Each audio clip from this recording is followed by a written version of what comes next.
Hi everyone, my name is Shey. Welcome to my channel. If you haven't been here before, I'm actually an Akashic and Galactic reader and clear. I'm a quantum soul healer and actually, let's just say, an angelic Reiki master as well. So I do a combination of different things to help people heal along their healing journey. So if you're here today, welcome. And today what I would like to talk about is, let's just say, your higher self and what that actually means when you start channeling your higher self.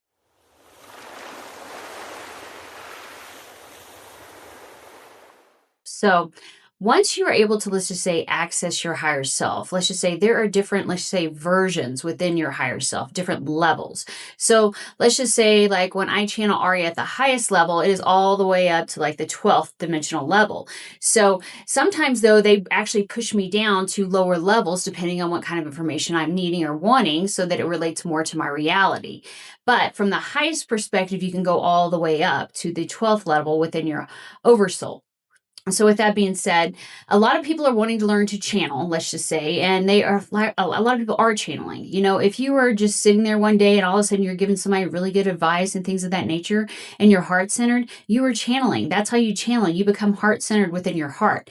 So a lot of people are wanting to do this and they're not understanding how they do it. However, along with this, like I've said in other videos, you have to heal different aspects of yourself that could get in the way. Otherwise, you're not becoming a clear channel and you're channeling from your wounds. Let's say you got a divorce and then your friend wants to talk about her divorce. And so you're sitting there trying to help her with her divorce, but you still haven't healed your wounds from a divorce. So when you're channeling information to her or talking to her, you could actually be giving her bad advice, on different things to do about her divorce because you're still wounded from your divorce, if that makes sense. So the only way to truly help somebody in those situations is become a clear channel and clear your own wounds. With that being said, a lot of people, though, start channeling because they are, let's just say, connected to their higher self. And in a sense, we're always all connected. We're not connected. We're always connected. So some people start channeling and they want to just say, oh, get information. And they're like, oh, great, I'm channeling, I'm getting information. But that isn't always from the highest aspect all the time. It takes a while for people to understand this. So we'll say this. As far as like my journey was that my soul wanted me to connect to my higher self first before, let's just say, my guide aspects within my oversoul. So a lot of people wonder, like, where do your guides come from? When do you meet them?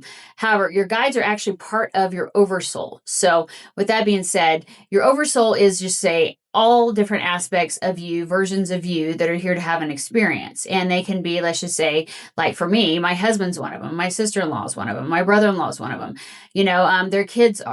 Other than that, the people outside my oversoul, outside that, are just other aspects in different areas. But with that being said, so you can channel any aspect of you within the oversoul. However, you don't necessarily know what you're channeling. It's more, let's just say, like a dimensional thing. So let's just say if you channel from the third dimension, then that's just, the third dimensional aspect. There can be a lot of wounding and duality within that aspect if you're channeling from that level. So then you want to go up to the next level, which is your fourth, and that is an in-between, third and fifth.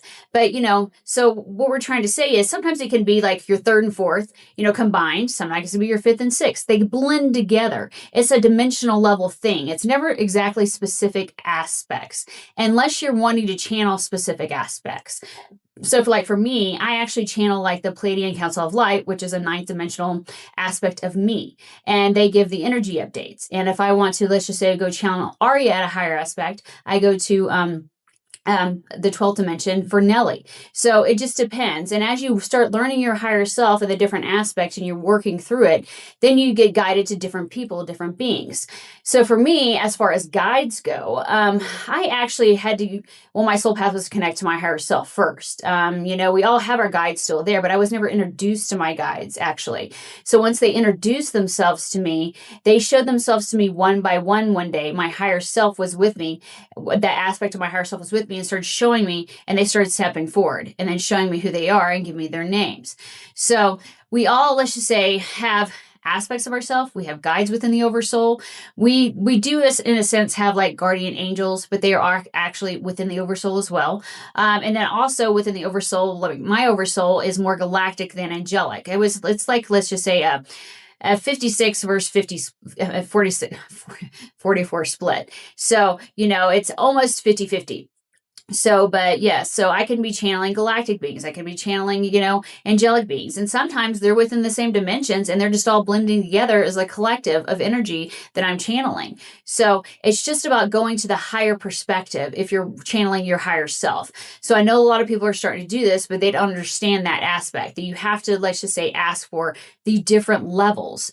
So if you're, let's just say, running a spiritual business or you have a business here and you're wanting information on your business, I would say go to like your fifth dimensional aspects because they are right above this earthly plane, dimensional wise, and they can see things from a higher perspective, but still know let's just say, the earthly ways. Sometimes it goes down to the fourth or the third, let's just say things that are more like egotistical, like in a sense, like let's just say like hair and makeup, for instance.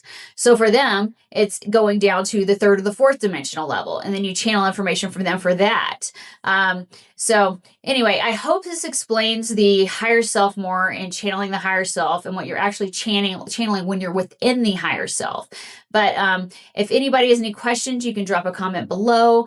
But we'd love for you to come back and please like and share this channel as we are trying to get this information out to more and more people and to help people on their healing journey path. Anyway, I look forward to talking to y'all again. Have a wonderful and blessed day. See you later. Bye.